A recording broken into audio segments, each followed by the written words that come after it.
and are exempt. And those who break their fast and are exempt.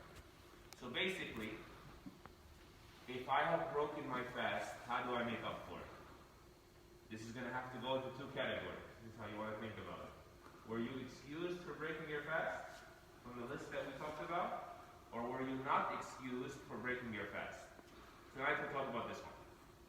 If you're not excused for breaking your fast, what happens when you break your fast without a valid Shari'i excuse? Well, this is of course an enormity. It's one of the greatest major sins. And should not be taken lightly. And it is actually very common to find people who fast the month of Ramadan but don't pray. This is common. And unfortunate, because prayer is the most important act in Islam. And if you pray your 5, you're going to fast. But many people who don't pray their 5 say it's 1 month and it's Ramadan, let me at least do this. But sadly, there are people who don't even do this. They don't even fast the month of Ramadan. So we do want to speak about, emphasize the importance of this month and the sanctity of the fast. To the point that the Prophet ﷺ in the famous hadith of Samurah, he was taken by Jibreel alayhi salam and Mikael alayhi salam, both those great angels, and shown by Allah to relay back to us scenes from the hereafter, scenes from the life of the barzakh, the grave, and scenes from paradise, and scenes from the hellfire. And part of that journey that he was carried through, he said, وَرَأَيْتُ أَقْوَامًا مُعَلَّقِينَ بِعَرَاقِبِهِمْ And I saw people hung essentially by their legs. If you've ever seen, Allah forbid, an animal, when it's hung by that hook as they're emptying out its body after slaughtering it to prepare it for being separated and cooked. So I saw people hung up like this by their legs.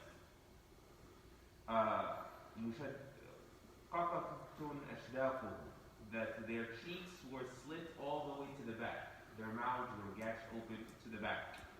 The cheeks all the way back. تَسِيلُ أَشْدَاقُهُمْ دَمًا And their blood was being drained. These cuts were pouring forth with blood. Very graphic scene. May Allah protect us and you. And so I asked Jibreel and Mikael alayhi salam, Man ha'ula? Who are these people? قالوا هؤلاء الذين يفطرون قبل تحلة صومهم. These are the people who break their fast before it is permissible to do so. So this would be their punishment in the grave for breaking their fast without a valid excuse. Allahu musta'an. And so if a person falls into this, how do they make up for it? Well, first and foremost, they make up for it with sincere tawbah. Sincerely regretting for Allah what they did and a firm resolve to not go back to doing that. And then there is the kafar. There's an atonement, an expiation that needs to be done as well. What is that atonement? Well, when one man came to the Prophet ﷺ, this is Bukhari and Muslim, and he said, I'm doomed. He said, why are you doomed? He said, I have relations with my wife in the daytime of Ramadan. And for the sake of brevity, at the end of the hadith, he told him free a slave. He said, I can't. He said, fast 60 days. He said, I couldn't even fast for 30. Like, I messed up. It was very difficult for me.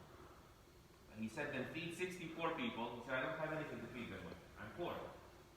And so he had him wait until someone brought charity, brought dates that they were giving in charity. So he gave them to this man and said, go feed people with them. Because he's entitled, but also obligated now, due to his poverty.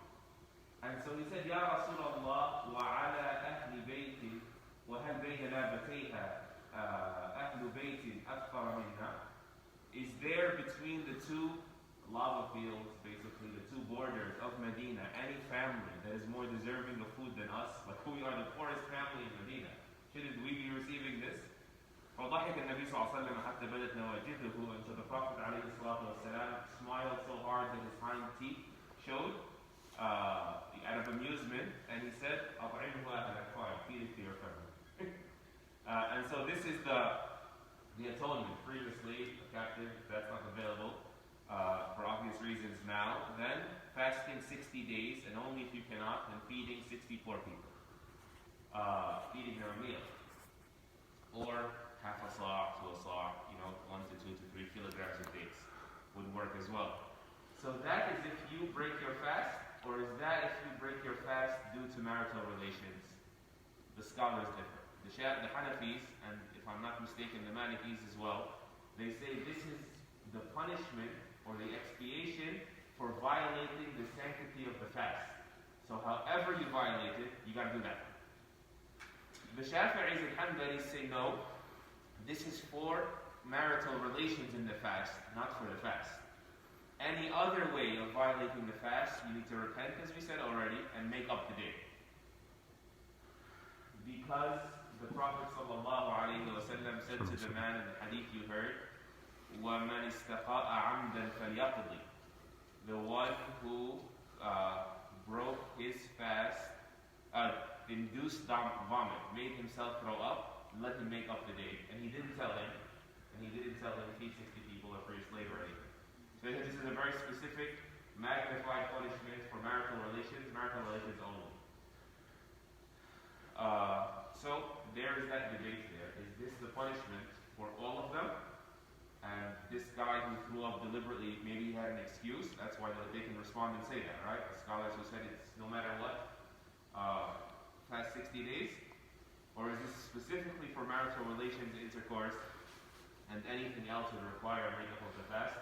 That is the only debate. I am a student of the Hanbali madhab, so I'll say to you, make up the fast. And thank Allah that your shaykh, your imam is not Hanafi.